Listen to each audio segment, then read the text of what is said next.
I woke up to the sound of metal scraping against concrete in our garage at 3 in the morning, and when I looked through the window, I saw my husband Derek crouched beside my car with a wrench in his hand, his face illuminated by the dim overhead light, and in that moment, every strange occurrence from the past 6 months suddenly made horrifying sense. My name is Sarah Mitchell. I'm 32 years old, and I live in Portland, Oregon, in a modest two-story house in the suburbs that Derek and I bought 3 years ago when we got married, back when I still believed he was the man who would protect me from the world, not the one who would try to end my life. The morning after I saw him in the garage, I pretended everything was normal. I came downstairs in my usual routine, poured my coffee, made small talk about the weather forecast predicting rain for the weekend, and watched Derek's face carefully for any sign of what he'd done. He looked tired, with dark circles under his green eyes that used to sparkle when he looked at me, and his sandy blonde hair was messier than usual, like he'd been running his hands through it repeatedly. He barely touched his breakfast, just pushed the scrambled eggs around his plate while scrolling through his phone, and when he finally looked up at me, there was something cold in his expression that made my blood run icy.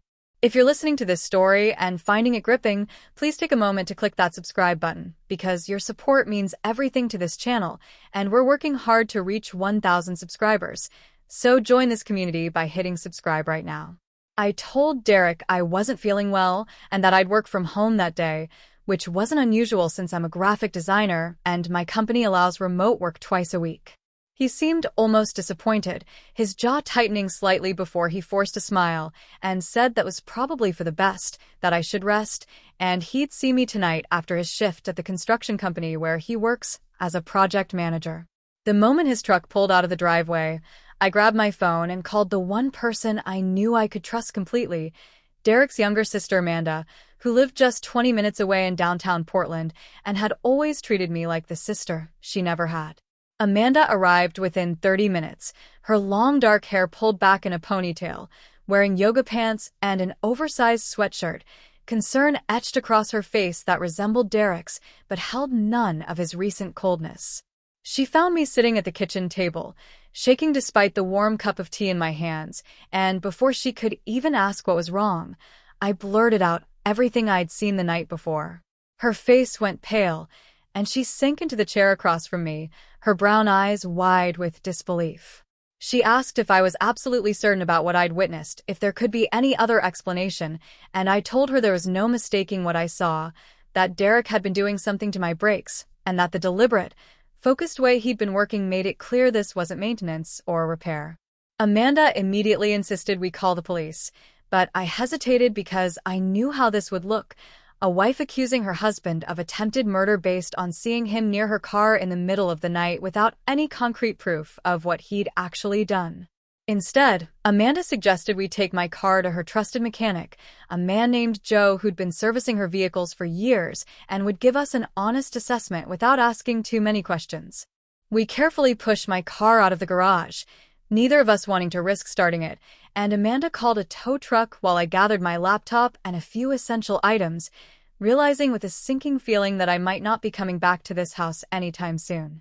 Joe's auto shop was a small, family-run business near the industrial district, with grease-stained concrete floors and the sharp smell of motor oil and metal that hit you the moment you walked through the door.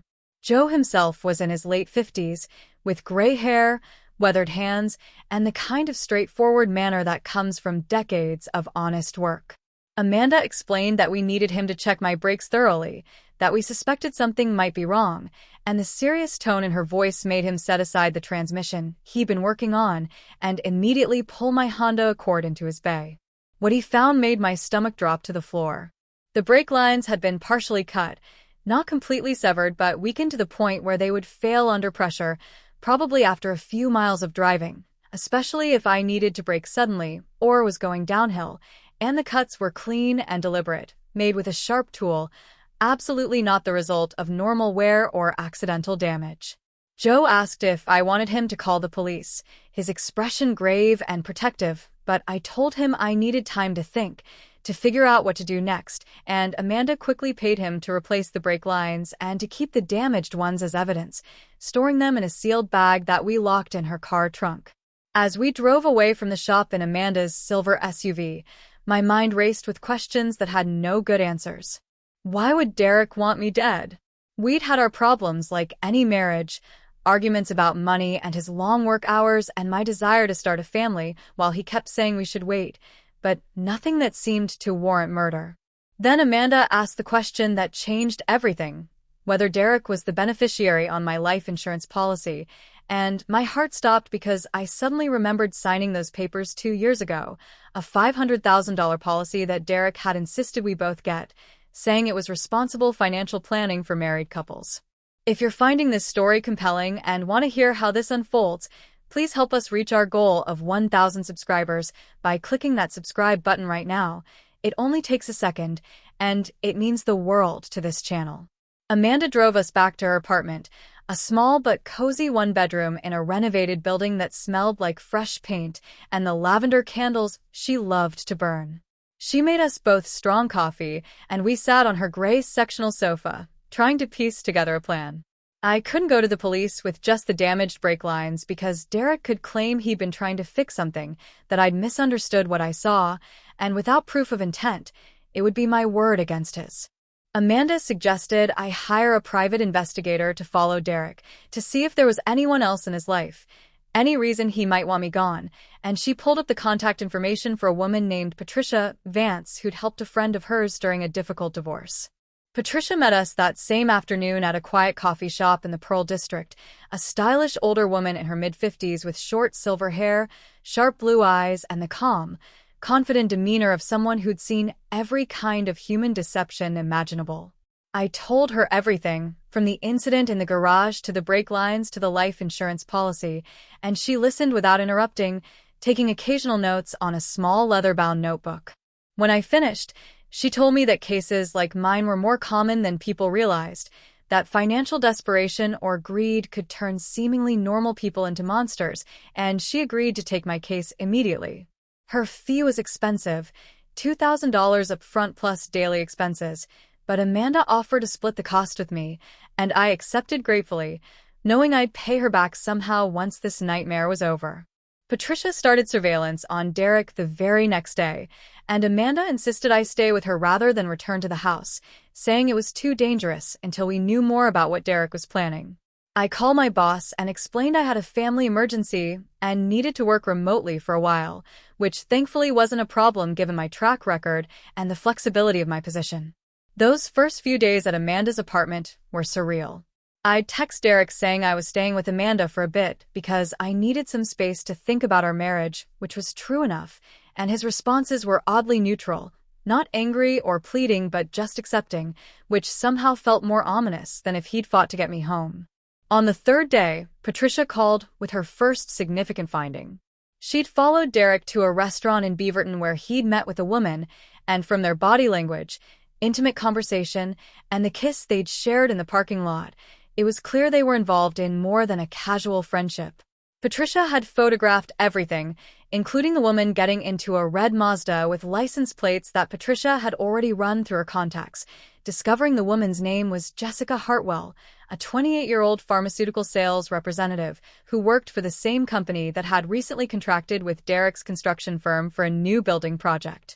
The photos showed a pretty blonde woman with a bright smile, designer clothes, and the kind of confidence that came from someone used to getting what they wanted, and seeing Derek's hand on her waist, the way he looked at her with an intensity he hadn't shown me in months, felt like a knife twisting in my chest. But Patricia told me not to let my emotions cloud my judgment, that we needed more information about Jessica's involvement in whatever Derek was planning. Over the next week, Patricia dug deeper into Jessica's background and discovered some troubling information. Jessica had been married once before, to a man who died in a car accident 3 years ago when his vehicle went off a mountain road during a winter storm, and she'd been the beneficiary of his substantial life insurance policy, approximately $400,000. The accident had been ruled just that, an accident caused by icy roads and poor visibility, but Patricia said the coincidence was too striking to ignore, that Jessica might have a pattern of behavior we needed to take seriously. Please subscribe to this channel if you're invested in this story, because we're so close to reaching 1,000 subscribers, and your support helps us bring you more content like this. Patricia advised me to stay away from Derek and to continue letting him believe I was just taking time apart to think about our marriage, while she gathered more evidence.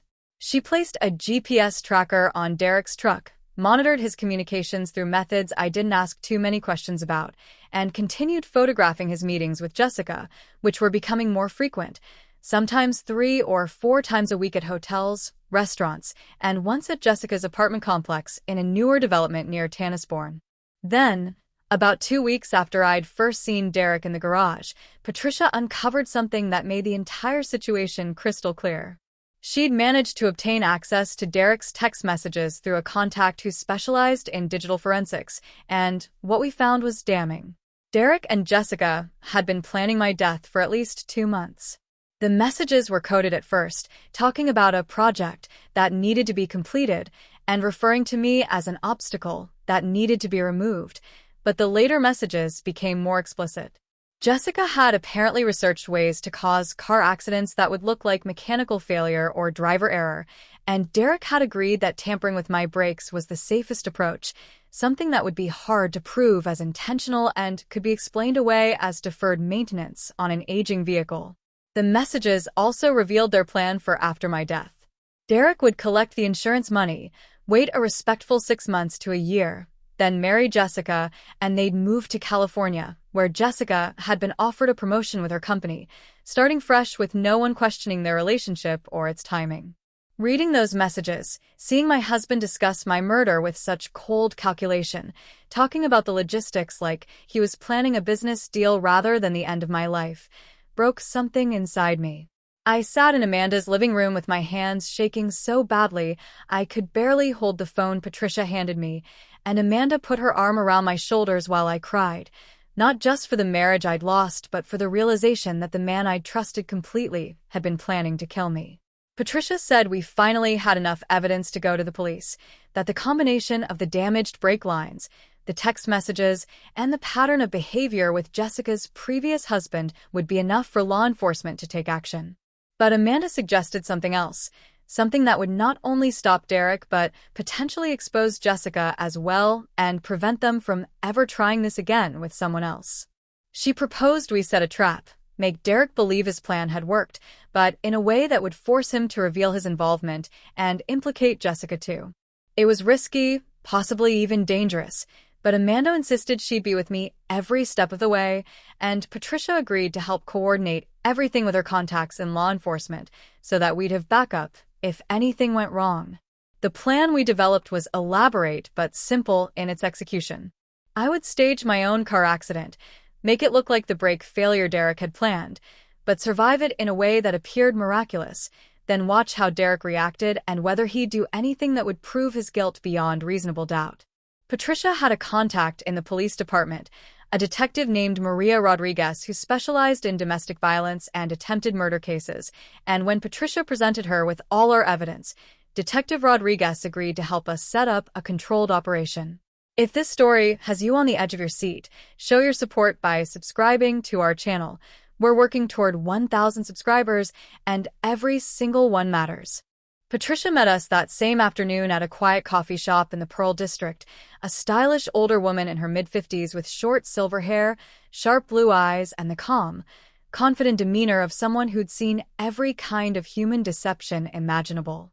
I told her everything, from the incident in the garage to the brake lines to the life insurance policy, and she listened without interrupting, taking occasional notes on a small leather-bound notebook. When I finished, she told me that cases like mine were more common than people realized, that financial desperation or greed could turn seemingly normal people into monsters, and she agreed to take my case immediately. Her fee was expensive, $2,000 up front plus daily expenses, but Amanda offered to split the cost with me, and I accepted gratefully, knowing I'd pay her back somehow once this nightmare was over. Patricia started surveillance on Derek the very next day, and Amanda insisted I stay with her rather than return to the house, saying it was too dangerous until we knew more about what Derek was planning. I called my boss and explained I had a family emergency and needed to work remotely for a while, which thankfully wasn't a problem given my track record and the flexibility of my position. Those first few days at Amanda's apartment were surreal.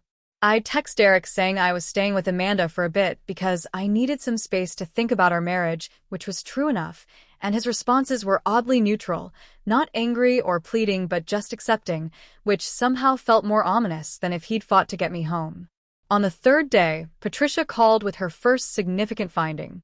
She'd followed Derek to a restaurant in Beaverton where he'd met with a woman, and from their body language, intimate conversation, and the kiss they'd shared in the parking lot, it was clear they were involved in more than a casual friendship.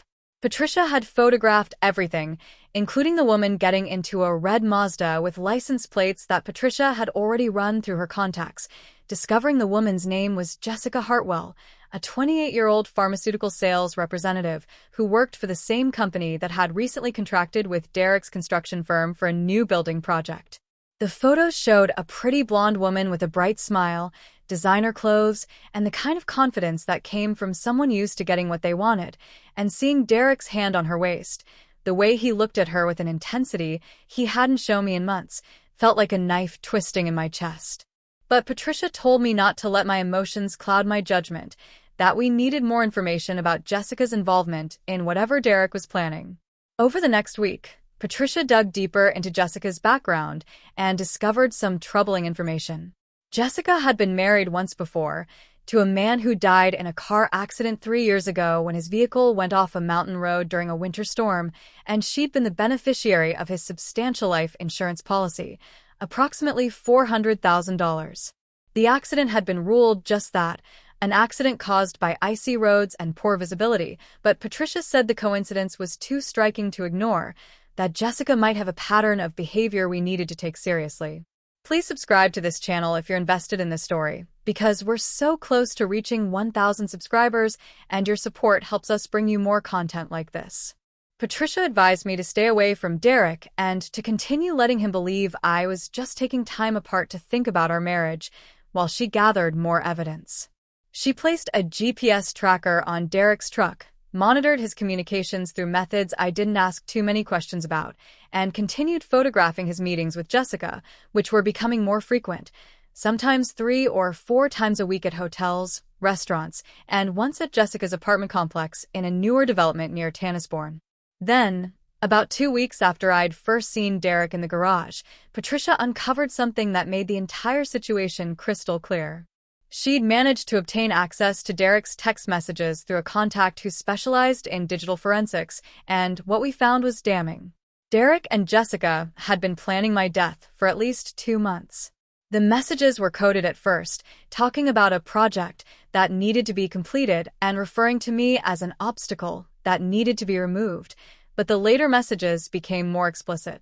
Jessica had apparently researched ways to cause car accidents that would look like mechanical failure or driver error, and Derek had agreed that tampering with my brakes was the safest approach, something that would be hard to prove as intentional and could be explained away as deferred maintenance on an aging vehicle. The messages also revealed their plan for after my death. Derek would collect the insurance money, wait a respectful 6 months to a year, then marry Jessica, and they'd move to California, where Jessica had been offered a promotion with her company, starting fresh with no one questioning their relationship or its timing.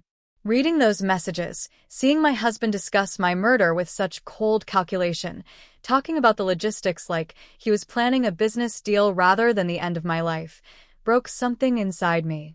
I sat in Amanda's living room with my hands shaking so badly I could barely hold the phone Patricia handed me, and Amanda put her arm around my shoulders while I cried, not just for the marriage I'd lost but for the realization that the man I'd trusted completely had been planning to kill me.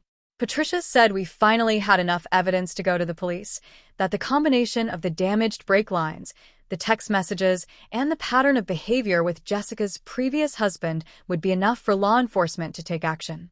But Amanda suggested something else, something that would not only stop Derek but potentially expose Jessica as well and prevent them from ever trying this again with someone else. She proposed we set a trap, make Derek believe his plan had worked, but in a way that would force him to reveal his involvement and implicate Jessica too.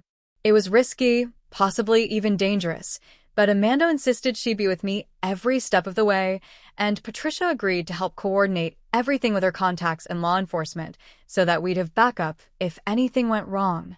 The plan we developed was elaborate but simple in its execution. I would stage my own car accident, make it look like the brake failure Derek had planned, but survive it in a way that appeared miraculous, then watch how Derek reacted and whether he'd do anything that would prove his guilt beyond reasonable doubt. Patricia had a contact in the police department, a detective named Maria Rodriguez who specialized in domestic violence and attempted murder cases, and when Patricia presented her with all our evidence, Detective Rodriguez agreed to help us set up a controlled operation.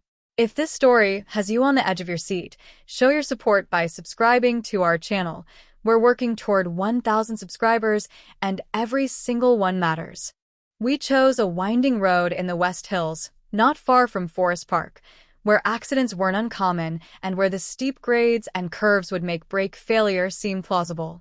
Patricia arranged for a stunt driver to actually be in my car, someone who could safely execute a controlled crash that would look dramatic but wouldn't cause serious injury, while I'd be safely in an unmarked police vehicle nearby with Detective Rodriguez. The plan was to crash my car into a guardrail in a way that would damage the vehicle significantly, but allow the driver to walk away with minor injuries, then have the police investigate the scene, discover the tampered brake lines, and bring Derek in for questioning while monitoring his communications with Jessica to see how they'd respond to the news that their plan had failed. We set everything in motion on a gray Thursday morning in late October. I texted Derek the night before saying I'd been doing a lot of thinking and wanted to meet him for coffee to talk about our marriage, that I was ready to come home and work things out. He'd responded enthusiastically, more warmth in his messages than I'd seen in months, and we'd agreed to meet at a cafe in the West Hills at 10 in the morning. But instead of going to meet him, I'd be watching my car crash with Detective Rodriguez while other officers prepared to move in on Derek at precisely the right moment. The morning was cold and drizzly, typical Portland autumn weather, with fog hanging low over the hills and the wet pavement reflecting the gray sky. I stood next to the unmarked police car with Detective Rodriguez, a compact woman in her early 40s with dark hair pulled back severely and an intensity in her dark eyes that was somehow reassuring. She handed me a coffee and told me to breathe, that everything was going to work exactly as planned, and that by the end of the day, Derek would be in custody and I'd be safe. Patricia was in another vehicle further up the road, coordinating with a stunt driver through radio communication, and Amanda had wanted to be there, but we'd convinced her it was better if she stayed back, that we'd need her later as a witness to everything we'd discovered. At exactly 9:15, my Honda Accord came down the winding road with a stunt driver at the wheel, traveling at a moderate speed. As the car approached a sharp curve with a guardrail overlooking a steep embankment, the driver hit the brakes hard, and just as Derek had intended, they failed. The car skidded, the driver expertly guiding it into the guardrail at an angle that produced a loud, sickening crunch of metal, but kept the vehicle from going over the edge. The airbag deployed, the front end crumpled, and to anyone watching, it would have looked like a serious accident caused by brake failure on a dangerous road in bad weather. Within minutes, marked police cars arrived on the scene, followed by an ambulance, all part of the coordinated response. The stunt driver, who'd been wearing a blonde wig similar to my hairstyle and a jacket I'd provided, emerged from the vehicle shaken but clearly alive and was immediately surrounded by paramedics. The police began investigating the scene, photographing everything, and when they examined the brake lines, they made a great show of discovering the tampering, calling it in as a possible case of vehicle sabotage. All of this was being documented, and Detective Rodriguez assured me that every step was being done by the book so that the evidence would hold up in court. Then came the moment I'd been dreading but knew was necessary. Detective Rodriguez called Derek, identifying herself as Portland Police Department and informing him that there'd been an accident involving his wife's vehicle, that I was alive but injured and had been transported to Providence Portland Medical Center. She told him he should come immediately, and I could hear his voice through her phone speaker, the sudden panic and concern that sounded so genuine that for a brief moment I almost doubted what I knew to be true.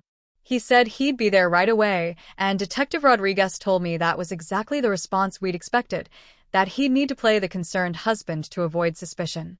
What Derek didn't know was that police had already obtained a warrant to monitor his phone communications based on the evidence Patricia had provided, and the moment he hung up with Detective Rodriguez, he called Jessica. This conversation was recorded, and it was everything we needed. Derek's voice was panicked, but different from how he'd sounded with the detective, no longer concerned but angry and frustrated. He told Jessica that something had gone wrong, that the accident had happened but I'd survived, and they needed to figure out what to do next. Jessica's response was ice cold, telling him to calm down, to go to the hospital and play the worried husband, and that they'd talk later about their options. The way she said options made it clear she was already thinking about how to finish what they'd started, and Detective Rodriguez looked at me with grim satisfaction, saying that recording alone was enough to arrest both of them. Your subscription really helps this channel grow, so if you haven't already, please click that subscribe button and help us reach 1,000 subscribers. Derek arrived at the hospital within 40 minutes, rushing into the emergency department where Detective Rodriguez and other officers were waiting. They'd set up a room to look like I was being treated, and when Derek demanded to see his wife, Detective Rodriguez calmly told him that I was in surgery for internal injuries but was expected to survive, and that meanwhile, she needed to ask him some questions about my vehicle. I watched from an adjacent room through a one-way window as Derek's face went through a rapid series of expressions: confusion, worry, and something else that looked like calculation. Detective Rodriguez asked Derek when he last looked at my car whether he'd noticed anything wrong with it and whether he knew anything about the brake lines being tampered with. Derek insisted he knew nothing, that he hadn't touched my car except to sometimes move it in the driveway, and that he couldn't imagine who would want to hurt me. His performance was convincing, the right amount of shock and concern, but when Detective Rodriguez mentioned they'd be executing a search warrant on our house and vehicles, and that they'd already obtained his phone records, I saw his face pale slightly, a micro-expression of fear that he quickly tried to hide. Then Detective Rodriguez played her ace card. She told Derek that before I'd gone into surgery, I'd been conscious and talking, and that I'd told officers I'd seen him in the garage late at night working on my car, and that I'd been afraid to confront him about it, but had mentioned it to his sister Amanda. Derek's mask slipped completely. His face flushed red and his hands clenched into fists, and he started to say something, then stopped himself, clearly realizing that anything he said could be used against him. Detective Rodriguez asked him directly if he'd been in the garage working on my car, and after a long pause, Derek admitted he had been, but claimed he'd been trying to fix a leak he'd noticed, that he'd meant to tell me about it but forgot. Please click subscribe if you want to support this channel in reaching 1,000 subscribers. It only takes a moment and helps us bring more stories like this to you. The prosecution's case was overwhelming. They presented the physical evidence of the tampered brake lines. Joe the mechanic testified about what he'd found. Patricia described her investigation and the surveillance she'd conducted. Amanda testified about my state of mind and what I'd told her, and the recorded conversations between Derek and Jessica played for the jury were damning in their cold calculation. The defense tried to poke holes, suggesting the recordings had been manipulated or taken out of context, claiming that Derek's statements could be interpreted differently, but nothing they argued could explain away the clear intent and planning that the evidence demonstrated. The jury deliberated for less than 6 hours before returning guilty verdicts on all major charges for both Derek and Jessica. The moment the verdicts were read, I felt Amanda grab my hand and squeeze it tightly, and I finally allowed myself to cry, not tears of sadness this time, but of relief, of vindication, of knowing that I'd fought back against someone who tried to murder me and won. Derek showed no emotion when the verdicts were read, just stared straight ahead as if refusing to accept reality, but Jessica actually broke down, her carefully maintained composure crumbling as she realized she was going to prison for a very long time. Sentencing came 2 months later. Derek received 20 years with the possibility of parole after serving 17, and Jessica received 25 years due to the aggravating factor of it being potentially her second attempt at murder for financial gain, even though the Colorado case couldn't be prosecuted due to lack of definitive evidence.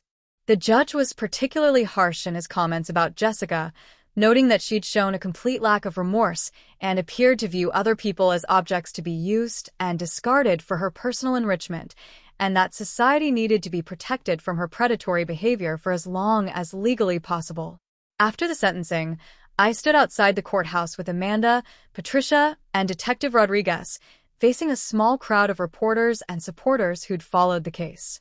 I gave a brief statement thanking law enforcement for their thorough investigation, thanking Patricia for her exceptional work, thanking Amanda for being the sister and friend I needed when my world fell apart, and expressing hope that my story might encourage other people in dangerous relationships to reach out for help before it's too late. I also mentioned that I'd be donating a portion of the life insurance money, which I obviously wouldn't need for the purpose Derek had intended, to organizations supporting domestic violence survivors. The aftermath of the trial was strange. I had to rebuild my entire life from scratch. I couldn't go back to the house I'd shared with Derek. Every room held memories that were now tainted by the knowledge of what he'd planned to do, so I sold it and split the proceeds with his estranged parents, who were devastated by their son's crimes and incredibly apologetic toward me, even though none of it was their fault. I found a small apartment in southeast Portland, nothing fancy but sunny and safe, with neighbors who quickly became friends and a sense of community I'd never felt in the suburbs. My work had been incredibly understanding throughout everything, and I was able to continue my graphic design career, though I found myself drawn to different kinds of projects, particularly work with nonprofits and organizations helping women escape dangerous situations. Amanda and I became even closer, having lunch together several times a week, taking weekend trips to the coast, and building the kind of sisterhood that transcends blood relation and comes from surviving something terrible together. Patricia and I stayed in touch too, and she told me she'd taken on several more cases involving suspicious accidents and potential insurance fraud, inspired by how our case had exposed Jessica's pattern of behavior. If this story has moved you, inspired you, or made you think, please subscribe to help us reach 1,000 subscribers. Your support makes content like this possible. About a year after the trial, I received an unexpected letter in the mail. It was from Derek, sent from the state prison where he was serving his sentence. I almost threw it away without reading it, but curiosity got the better of me. The letter was strange, rambling, attempting to explain his actions without quite taking full responsibility. He wrote that he'd been under terrible financial pressure I didn't know about, that he'd made bad investments and owed money to people he couldn't avoid paying, and that Jessica had convinced him this was the only way out, that I'd be better off dead than married to someone who was about to lose everything. He claimed to still love me, to regret everything, but the words felt hollow, like he was trying to rewrite history into something he could live with rather than facing the truth that he'd been willing to murder me for money and a new relationship. I wrote back one single letter, not because Derek deserved a response, but because I needed closure. I told him that whatever financial problems he'd had could have been solved by honest conversation, by asking for help, by declaring bankruptcy if necessary, but never by murder. I told him that what he'd done wasn't love in any form I recognized, that love doesn't hide in garages at 3 a.m. cutting brake lines, and that I hoped he'd eventually find the courage to take real responsibility for his choices instead of blaming circumstances and manipulation. I told him I was building a good life without him, that I was happy and safe and surrounded by people who actually cared about me, and that he'd actually done me a favor by showing me what I deserved to leave behind. I never heard from him again after that, and I was grateful for the silence. Jessica never contacted me, which didn't surprise me. Everything I'd learned about her suggested she was someone who viewed life as a game where other people were either useful or obstacles, and now that I'd removed her from the board, I simply didn't exist to her anymore. I heard through Detective Rodriguez that Jessica maintained her innocence, blamed Derek entirely, and spent her time in prison working on appeals that went nowhere because the evidence against her was too overwhelming. There was something almost pitiable about her inability to accept responsibility, to recognize that her actions had consequences, but mostly I just felt grateful that she was locked away where she couldn't hurt anyone else. The second anniversary of my near-death came and went with little fanfare. I marked it quietly by having dinner with Amanda at a restaurant overlooking the Willamette River, and we toasted to survival, to sisterhood, and to the unexpected ways our lives can change in moments. I'd learned so much about myself through the ordeal, discovered reserves of strength and courage I didn't know I possessed, and found that surviving something terrible doesn't break you if you're surrounded by the right people and willing to fight for your own life. I started dating again eventually, cautiously at first, but with a much clearer sense of what I was looking for and what I wouldn't tolerate. I'd learned to trust my instincts, to pay attention to the small signs of character that I'd ignored or explained away with Derek, and to value genuine kindness and honesty over surface charm. I met someone nice, a high school teacher named Michael who volunteers at an animal shelter and makes me laugh and never once has made me feel like I need to second-guess my safety or his intentions. It's early still. We're taking things slow, but for the first time in years, I feel genuinely hopeful about the future. Amanda got engaged to her longtime boyfriend last fall, and she asked me to be her maid of honor, which made me cry happy tears because it meant our bond had truly transcended the horrible circumstances that brought us together and became something beautiful and permanent. When I stood beside her at her wedding this past June, watching her face glow with joy as she married someone who clearly adored her, I thought about how different things could have been, how I could have been just another statistic, another woman killed by a partner she trusted, but instead I was here, alive and surrounded by love, because I'd been alert enough to see danger coming and brave enough to fight back. Please subscribe to our channel if you haven't already. We're working hard toward 1,000 subscribers, and every single subscription helps us grow. The legal system isn't perfect, and I know many survivors of domestic violence and attempted murder don't get the resolution I got, but I'm grateful every day that in my case, justice actually worked. The combination of Amanda's immediate support, Patricia's investigative skills, Detective Rodriguez's dedication, and my own refusal to be a passive victim created an outcome where the people who tried to harm me faced real consequences, and that's something I never take for granted. I sometimes think about the moment I saw Derek in the garage, how if I'd been sleeping more deeply or had dismissed what I saw as innocent, I probably would have died within days. That sliding doors moment, where my life could have gone in such a completely different direction, reminds me how precious and fragile existence is, and how important it is to pay attention to the world around us, to trust our intuition when something feels wrong, and to reach out for help when we need it rather than suffering in silence. The house I live in now has bright yellow walls in the kitchen, plants on every windowsill, and photographs of the people I love scattered throughout the rooms. There are no secrets here, no shadows hiding dangers, just a space I've created that feels genuinely safe and mine. On difficult days when the memories resurface, when I catch myself checking door locks multiple times or feeling anxious about getting in a car, I remind myself that what happened to me was not my fault, that I survived through a combination of alertness and luck and support, and that every day I'm alive is a day Derek and Jessica tried to take from me and failed. I've become involved with a local organization that helps women recognize warning signs of dangerous relationships, and I speak at their events occasionally, sharing my story in the hope that it might help someone else see their own situation more clearly. It's never easy to tell the story, to relive those moments of fear and betrayal, but if my experience can prevent even one person from becoming a victim, then the pain of retelling it is worthwhile. The women I meet through this work are incredibly brave, often escaping situations far more prolonged and complex than mine, and their resilience and determination inspire me constantly to keep using my voice and my story for good. One of the most unexpected outcomes of everything that happened was the relationship I developed with Derek's parents, Helen and Robert. They reached out to me about 6 months after the sentencing, asking if I'd be willing to meet them for coffee, and I agreed despite my reservations because I remembered how kind they'd always been to me during the marriage. When we met at a quiet cafe in Lake Oswego, Helen cried and apologized repeatedly, saying she couldn't understand how she'd raised a son capable of such cruelty, and Robert just looked broken, aged 10 years in the span of months. I told them that Derek's choices were his own, that they'd been good parents and good people, and that sometimes we simply can't predict or control the darkness that emerges in others. We stayed in contact after that, meeting occasionally, and they've become something like surrogate parents to me, which feels strange but also healing in an unexpected way. The insurance company initially tried to deny paying out my policy after Derek's arrest, arguing that the policy had been obtained under fraudulent pretenses, but my lawyer fought back hard, pointing out that I was the victim, not the perpetrator, and that I'd paid my premiums in good faith, without any knowledge of Derek's intentions.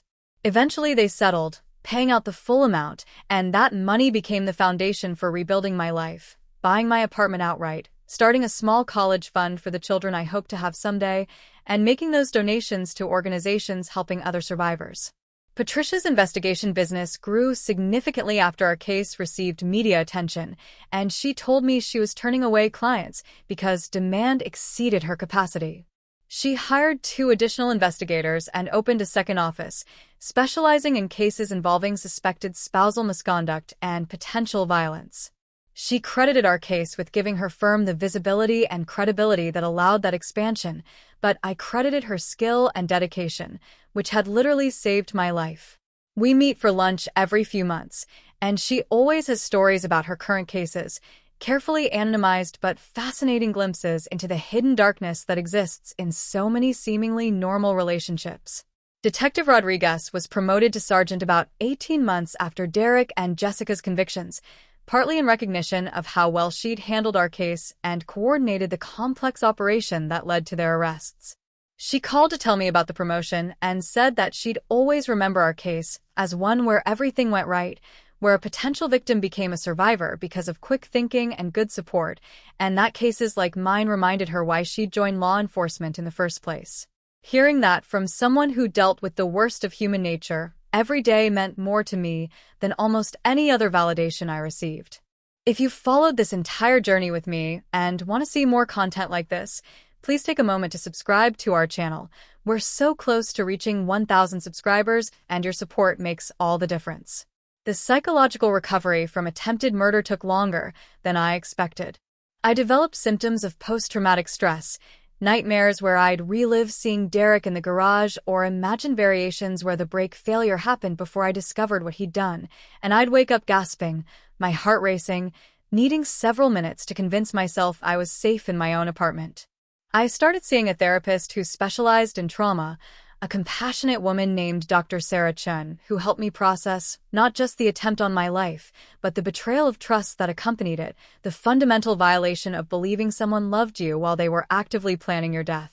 Dr. Chun taught me techniques for managing anxiety and intrusive thoughts, helped me understand that healing wasn't linear, that I'd have good days and bad days, and that both were normal and acceptable. She also helped me work through complicated feelings about Derek himself, because despite everything he'd done, part of me still remembered the man I'd fallen in love with, the person who'd seemed kind and supportive before greed and infatuation twisted him into someone capable of murder. Dr. Chun explained that it was possible to acknowledge that good memories were real while also accepting that they belonged to a person who no longer existed or perhaps had never truly existed beyond the mask he wore. That permission to hold seemingly contradictory feelings simultaneously was liberating in ways I hadn't anticipated. About 2 years after the trial, I received a call from a producer at a true crime podcast who wanted to feature my story.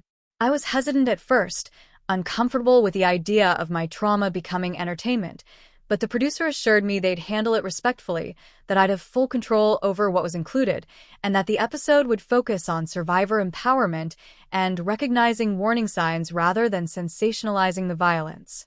I agreed, and the episode that resulted was actually quite good, faithful to the facts and emphasizing the importance of trusting your instincts and having a support network. The response was overwhelming, with hundreds of people reaching out to share their own stories or ask for advice, and it reinforced my sense that sharing what happened to me, as painful as it sometimes was, served a greater purpose. One message in particular stuck with me. A woman named Jennifer from Ohio wrote to say that she'd heard the podcast episode while driving home from work, and something about my story made her finally acknowledge that her own husband's behavior had been escalating in concerning ways, that his control over her finances and his angry outbursts and his isolation of her from friends and family were all warning signs she'd been trying to rationalize or minimize. She said my story gave her permission to trust her fear, to recognize that she didn't need proof of imminent danger to take action, and she'd contacted a domestic violence organization that very evening to start planning her safe exit. 6 months later, Jennifer sent me an update saying she'd successfully left her husband, was living in a new city with her children, and felt like she'd reclaimed her life. Reading her messages made me cry because it meant that the worst thing that ever happened to me had somehow prevented something terrible from happening to someone else. Michael, The teacher I'd been dating proposed to me on a hiking trail near Multnomah Falls on a crisp autumn morning with golden leaves falling around us and the waterfall roaring in the background. He'd planned it carefully, knowing that grand public gestures would make me uncomfortable, keeping it intimate and meaningful. When he asked me to marry him, he also promised that he understood my past and my trauma, that he'd be patient with my healing process, and that he'd spend every day proving I could trust him completely. I said yes not just because I loved him but because he'd shown me through consistent actions over 2 years that he was exactly who he appeared to be, someone genuinely kind and trustworthy and committed to my well-being. We got married in a small ceremony the following spring with about 40 guests, mostly close friends and family, with Amanda as my maid of honor and Patricia and Detective Rodriguez among the guests. Helen and Robert came too, crying throughout the ceremony, and afterward Helen told me she was grateful I'd found happiness and that watching me thrive was the only consolation she had regarding her son's crimes. It was a bittersweet moment but also a powerful one. This acknowledgement that life continues and healing happens even after terrible things, that we can build new families and new futures from the ruins of what we've lost. Please subscribe to help us reach our goal of 1,000 subscribers. Your support means the world and helps us continue bringing stories like this to you. Michael and I bought a house together in Southeast Portland, a craftsman-style home with a big yard and a front porch where we sit on summer evenings watching neighbors walk their dogs and children ride bicycles. We adopted a rescue dog, a mixed breed named Bailey who'd been abandoned and was terrified of everyone when we first met her, but who slowly learned to trust again, much like I had to learn to trust again after Derek. There's something healing about watching another wounded creature find safety and love, and Bailey's progress mirrors my own in ways that feel almost metaphorical. I still have moments when the past resurfaces unexpectedly. Sometimes I'll smell motor oil and be transported back to Joe's garage and the sick feeling of seeing those cut brake lines. Sometimes I'll wake from dreams where Derek succeeded, where my car went off a cliff or crashed into another vehicle, and I'll need Michael to hold me while I remember that I'm alive, that I survived, that the nightmare didn't win. But these moments are becoming less frequent as time passes, and the life I'm living now, full of genuine love and safety and purpose, provides a counterbalance to the darkness of what almost happened. 3 years after the sentencing, I received word that Derek was up for his first parole hearing. Oregon law required that victims be notified and given the opportunity to provide impact statements or attend the hearing. I spent several sleepless nights deciding whether I wanted to participate, whether I wanted to see Derek again, and potentially have to relive everything in front of a parole board. Amanda encouraged me to do whatever felt right for me, not what I thought I should do or what would make me seem strong or forgiving. In the end, I decided to submit a written statement, but not attend in person because I didn't want to give Derek any more of my time or emotional energy than necessary. My statement was straightforward and honest. I described the lasting impact of his actions, the PTSD and anxiety I still managed, the fundamental betrayal of trust that had required years of therapy to process, and my belief that he should serve his full sentence because attempted murder wasn't a momentary lapse in judgment, but a calculated campaign that lasted weeks, if not months. I also noted that in the years since his incarceration, he'd never expressed genuine remorse or taken full responsibility for his choices, always qualifying his admissions with explanations about pressure and manipulation. The parole board denied his request, deciding he should serve at least another 5 years before being reconsidered, and I felt vindicated that my voice had been heard and respected. Jessica also came up for parole around the same time, and her hearing was even more straightforward. The Colorado authorities had provided additional information about suspicious circumstances surrounding her first husband's death, and the parole board seemed deeply concerned about her potential danger to future partners. Her parole was denied unanimously, and she wouldn't be eligible for reconsideration for 7 years. Detective Rodriguez called to tell me the news and said that Jessica had shown no remorse whatsoever during her hearing, had maintained her innocence despite overwhelming evidence, and had actually blamed me for ruining her life by refusing to die as planned. The sheer audacity of that statement, the complete inversion of victim and perpetrator, was almost darkly amusing in its absurdity. Michael and I started trying for a baby about 4 years after we got married, and after several months of hoping and disappointment, I got pregnant. The 9 months of pregnancy were emotionally complex because I kept thinking about how Derek had tried to ensure I'd never experience motherhood, never hold my own child, never have the chance to build the family I'd always wanted. Every kick I felt, every ultrasound image I saw, felt like a victory over the darkness that had tried to consume me. When our daughter Emma was born on a rainy December morning, perfect and healthy and screaming with impressive lungs, I held her and cried tears of joy and relief and gratitude that I was alive to meet her. Emma is 3 years old now, full of energy and curiosity and the kind of fearless joy that only small children possess. She knows nothing about what happened before she was born, about how close she came to never existing, and I hope she won't need to know those details for many years. When she's old enough to understand, I'll tell her an age-appropriate version of the story, not to burden her with trauma, but to teach her about the importance of trusting her instincts, choosing partners carefully, and knowing that she comes from a mother who fought to survive and build the beautiful life we now share. If this story has resonated with you or inspired you in any way, please subscribe to our channel. We're working toward 1,000 subscribers, and every subscription helps us continue creating content that matters. Amanda had her first baby about 6 months after Emma was born, a son named Marcus, who she jokingly calls Emma's future best friend, since they'll grow up together. Watching our daughters play together, seeing Amanda navigate motherhood with the same fierce protectiveness she showed me during the darkest period of my life, feels like the ultimate happy ending to a story that could have concluded so differently. We still talk about everything that happened sometimes, usually late at night after the kids are asleep, processing it all from the safe distance that time and healing provide. Helen and Robert are wonderful grandparents to Emma, showering her with love and attention while carefully never mentioning their son, unless I bring him up first. They've accepted that they have a relationship with their granddaughter through me and Michael rather than through Derek, and they've never tried to advocate for him or suggest I should forgive him or maintain any connection. Their respect for my boundaries while maintaining their love for Emma has meant everything to me and has allowed us to build something positive from the wreckage Derek left behind. I've learned that healing from attempted murder isn't about forgetting what happened or pretending it didn't change you fundamentally.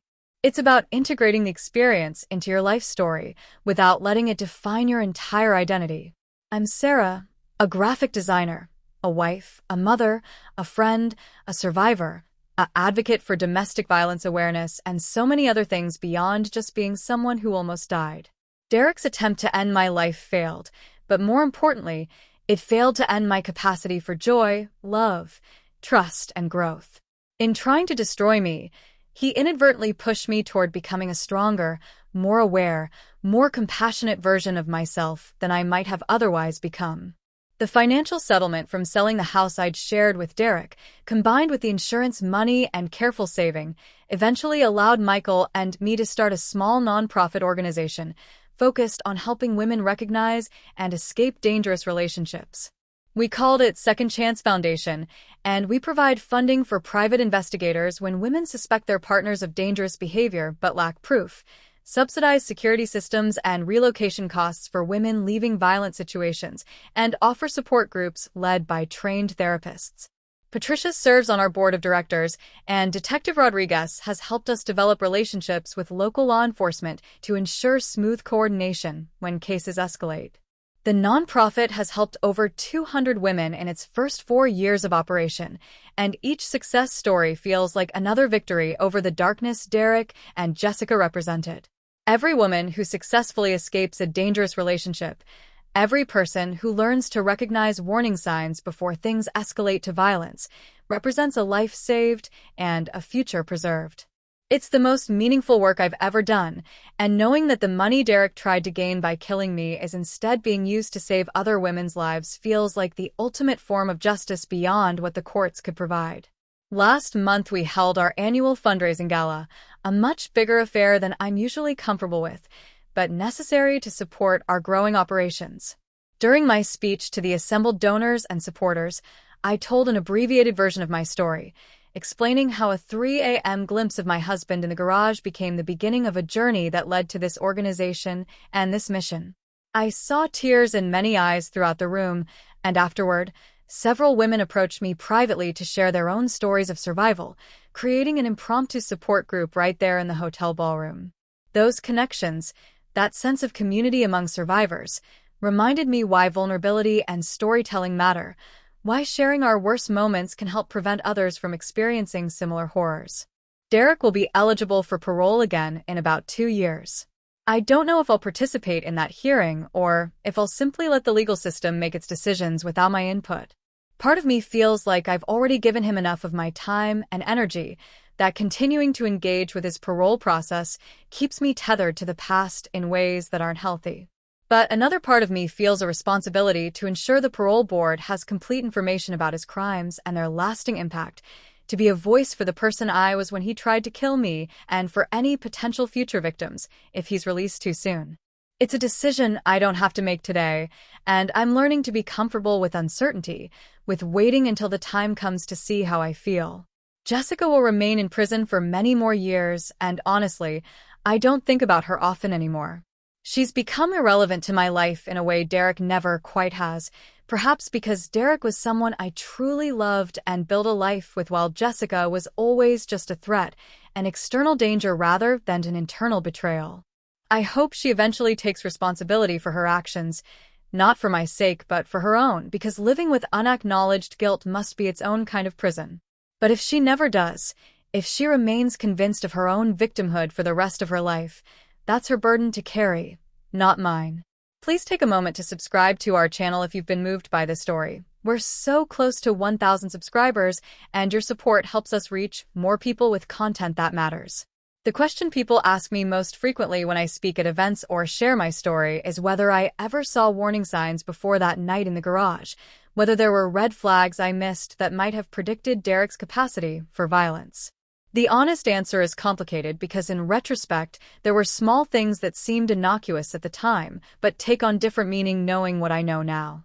Derek's increasing focus on money and financial security, his subtle isolation of me from some of my friends by criticizing them or making plans that conflicted with their events, his occasional flashes of cold calculation when discussing other people's problems, all of these were tiny cracks in the facade that I explained away or rationalized because I loved him and trusted him.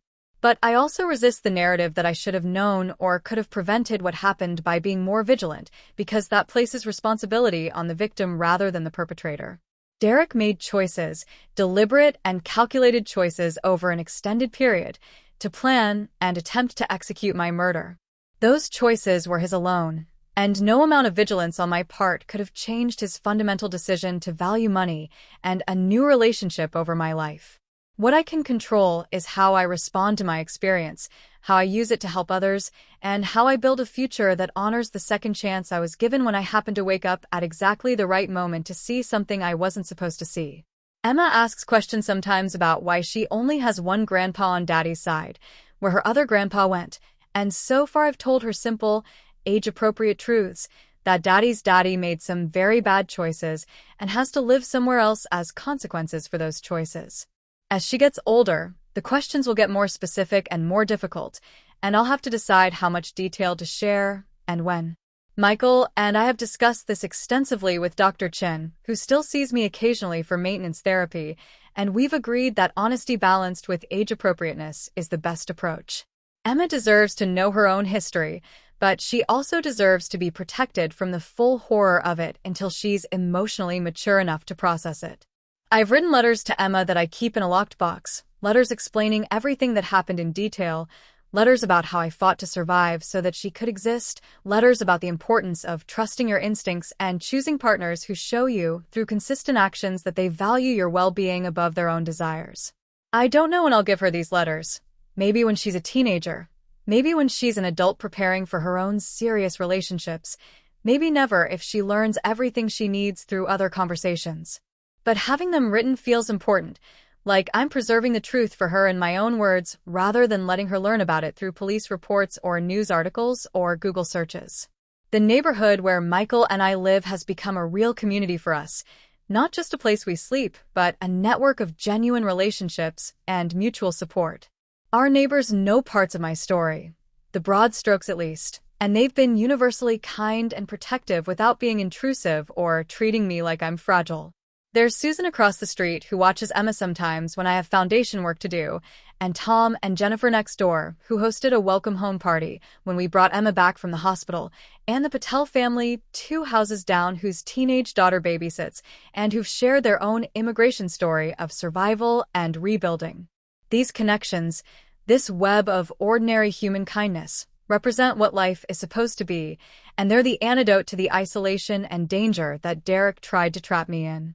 I still drive, which surprises some people who hear my story and assume I'd have developed a phobia about cars after what Derek tried to do. But I refuse to let him take that independence from me, refuse to let his actions constrain my freedom of movement. I did have anxiety for a while, especially on winding roads or in situations requiring sudden braking, and I had my brakes checked obsessively for the first year after everything happened, sometimes weekly even though logically I knew it was unnecessary. But with time and therapy, those compulsions faded, and now driving is just driving again, a neutral activity rather than a trigger for trauma. Your subscription helps us reach more people with stories like this one, so please click subscribe and help us get to 1,000 subscribers. It takes just a moment and means so much to this channel. The trajectory of my life has been so different from what I imagined it would be when I married Derek. I thought I was choosing safety and partnership and someone who'd be my teammate through all of life's challenges. Instead, I chose someone who saw me as disposable, as an obstacle to be removed, and that choice could have ended my life if not for luck and timing and the support of people like Amanda and Patricia and Detective Rodriguez. But from that terrible choice and its aftermath, I've built something better than what I originally envisioned, a life grounded in authentic connection, meaningful purpose, and genuine safety.